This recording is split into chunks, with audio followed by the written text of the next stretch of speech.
Bilan numéro 10 de cette saison 2021. J'espère que vous allez excellemment bien. Aujourd'hui, on se retrouve pour parler de Tech 3. N'hésitez pas à vous abonner à la chaîne, à réagir dans les commentaires, à mettre un pouce bleu, à partager la vidéo, notamment sur les réseaux sociaux, si vous pensez qu'elle peut intéresser votre entourage.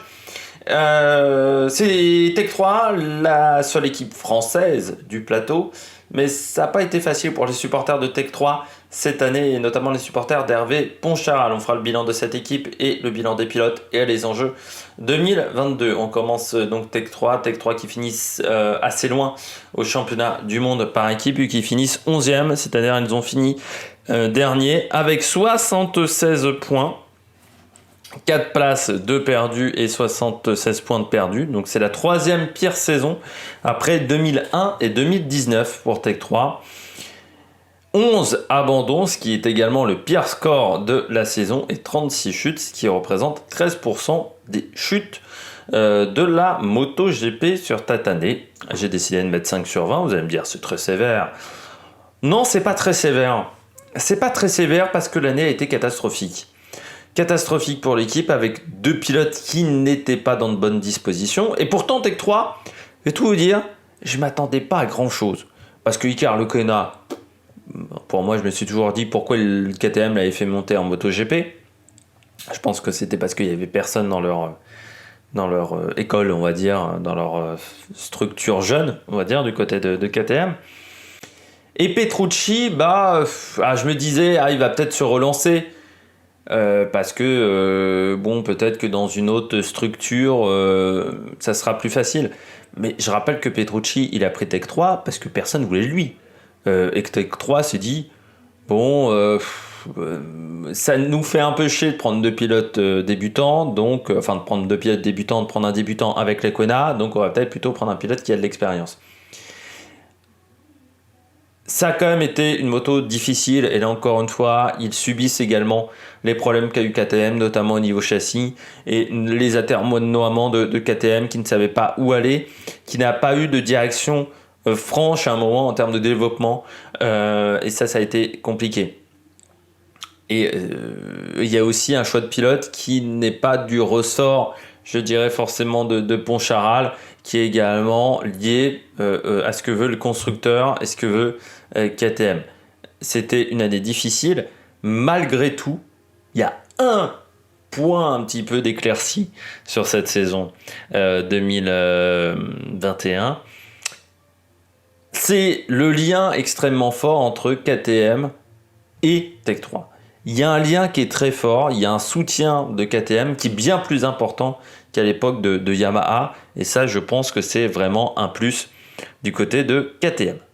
On passe au duel en qualification, Petrucci derrière Lecuona avec 8-10, en sachant qu'il y a eu 3 did not start cette année. Du côté des courses, Petrucci, Lecuona 7-8, en sachant qu'il y a 3 matchs nuls avec des doubles abandons dans cette équipe. On commence avec Danilo Petrucci, 3 sur 20, pire saison depuis son arrivée chez Pramac, 21e avec 37 points, moins 9 places, moins 41 points, et pourtant déjà l'année dernière c'était pas glorieux. Meilleur résultat en course 5e, meilleur résultat en qualification 9e. Je rappelle que son meilleur résultat en course c'est du côté, je viens de balancer un molar là sur mon ordinateur, c'était du côté de la France, 3 top 10, 6 top 15, 5 abandons et 10 chutes. Très compliqué du côté de Petrucci. 3 sur 20, c'est la pire note de l'année. Voilà, même Vignales n'a pas moins. Très compliqué parce qu'il n'y a pas de bons résultats à part le Grand Prix de France, et encore une fois dans des conditions difficiles. En fin de saison, il est quand même pas mal mangé par Lecuona sur la deuxième partie de saison. Et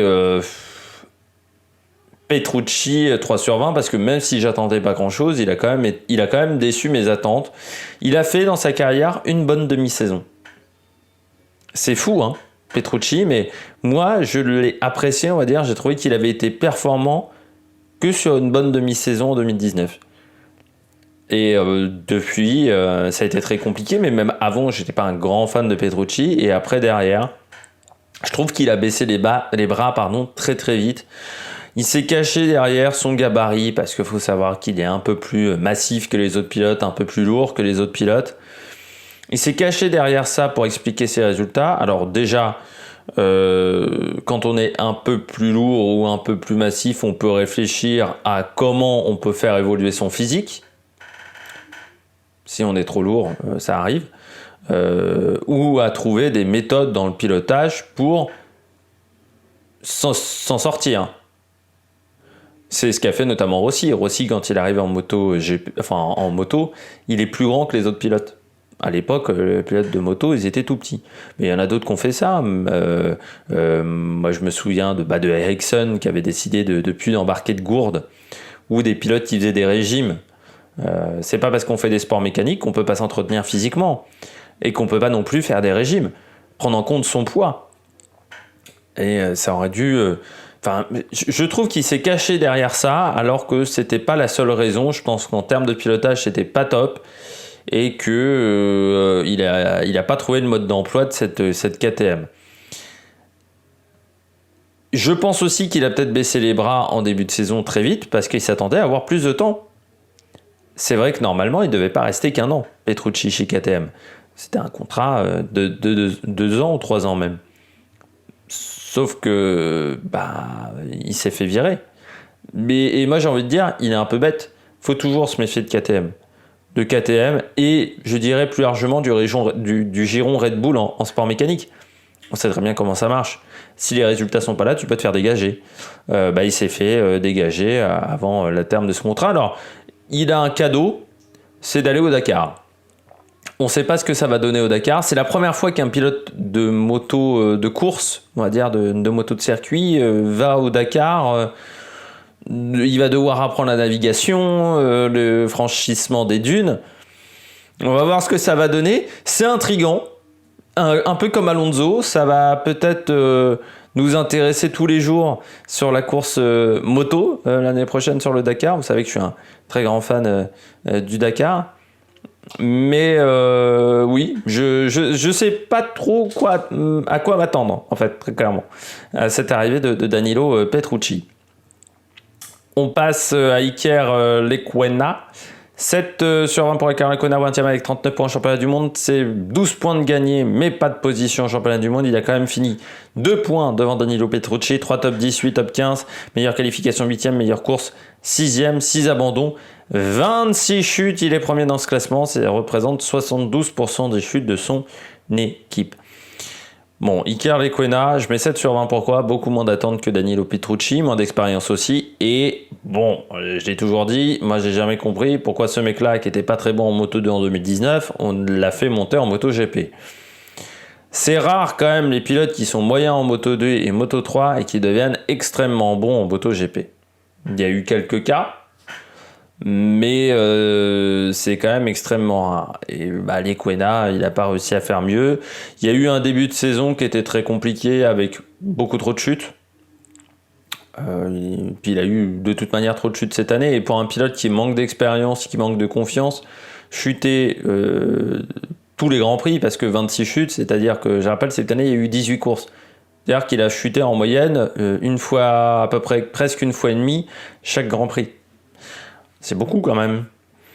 La deuxième partie de saison a été meilleure, notamment des bons résultats en qualification, où parfois il rentrait directement en Q2 et il faisait vraiment des belles choses en qualification. Mais c'était trop tard. C'était trop tard pour Lecuona. On aurait attendu ça dès le début de saison cette année. C'est pas suffisant en fait, surtout par rapport à ce qu'on a vu en 2020. Alors, il n'a pas été aidé quand même en 2020 par la situation avec la Covid et pour prendre de l'expérience. Parce que je rappelle que l'année dernière, il y a eu donc 14 courses, sauf qu'on a, en Espagne notamment, on a doublé les courses, donc on a été sur peu de circuits différents en MotoGP. Cette année, il n'avait pas une saison, il était presque demi-débutant, Iker Lecuona, sur cette année. Donc on n'a peut-être pas été très sympathique non plus avec lui, en oubliant cet aspect-là. Mais pour moi, il n'aurait jamais dû aller en MotoGP parce qu'il était trop faible. Ça, c'est mon avis. Mais il y a eu des belles choses en deuxième partie de saison. Il va aller en Superbike. Ça peut être intéressant pour lui de prendre de l'expérience dans cette catégorie-là. Il y a du bon niveau aussi. S'il arrive à avoir une bonne machine, et s'il arrive à s'adapter, ça peut faire vraiment du bon travail. Enjeu 2022, pas simple. Pas simple pour Tech 3 parce qu'ils vont déjà devoir encore une fois faire avec le matériel que leur apporte KTM. Donc si KTM n'arrive pas à améliorer sa moto, ça sera compliqué chez Tech 3. Et surtout, un duo de pilotes débutants, comme Chavintia l'année dernière, avec Rémi Garner et Raoul Fernandez. Alors Raoul Fernandez, on a vu une énorme pointe de vitesse. Du côté de Rémi Garner, cette année il a été champion du monde Moto 2, donc il a fait preuve de régularité. Malgré tout, il a mis quand même pas mal de temps à être champion du monde Moto 2.